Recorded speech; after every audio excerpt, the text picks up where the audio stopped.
I'm Lynne Cazaly. This is Workish, where we look at all things related to work and the workplace. We've noticed that Google, among other companies, are really escalating with this, what they're calling the battle over returning to the workforce. Please come back to the office. Yeah, not ready yet. Come on, come back to the office.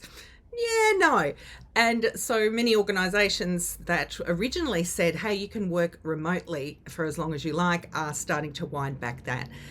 Some of them are enforcing more sort of stricter office attendance. It's starting to feel a little bit like the principal's office at school, but they're also tracking, of course, attendance and that sort of thing's coming up in performance reviews. Some employees frustrated by this, concerns about work-life balance. Other companies are pushing back on this flexibility that, of course, people have become accustomed to over the last 3 or so years. Companies like Salesforce have been offering incentives, dangling carrots, saying we'll make a donation to a charitable organisation if you come back to the office. But many employees are still sceptical and citing concerns about collaboration and workspace availability. I think the outcome for this is that we need to have policies that are clear and that are fair and take into consideration different people's situations. Artificial intelligence, articles everywhere, news about it everywhere. This great one from Mashable, though, talks about professionally integrating AI into the workforce. And so some great suggestions about how to embrace it so that you have new career opportunities as you adapt to the change. Great suggestion here, though. They say, let's learn from past mistakes about automation and understand the potential that technology has for us. But the advice is clear. Keep learning, right? Keep taking some risks, developing your skills, become more digitally literate with what's going on, and see how you can enhance things in your own productivity and workflow. These could be some of the things that help you get a new job role in the future.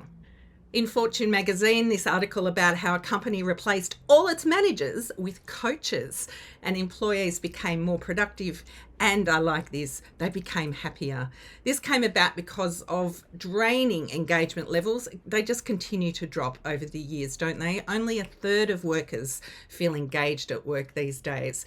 And there's this increasing negativity around surveillance. So this topic again of monitoring remote workers. So it's leading to feelings of violations of trust and stress and high levels of anxiety. But when this company in the article reported here brought in coaches, what they found were employees felt more empowered.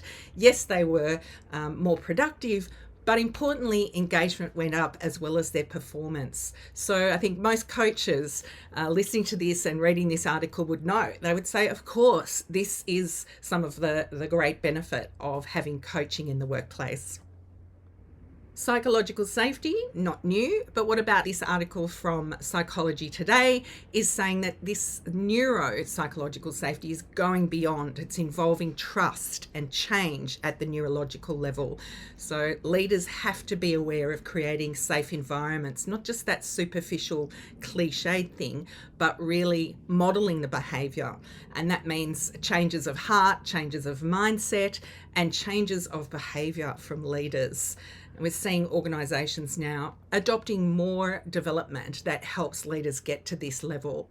Some of the strategies include things like active listening, right? Emotional intelligence, feedback, and diversity. And by doing this, leaders are helping to reduce the feelings of chronic stress that many people feel in the organisation. And if you're struggling to get Gen Z to come into the workforce or to respond to your recruitment, then here are a couple of things from Fast Company to help you boost that.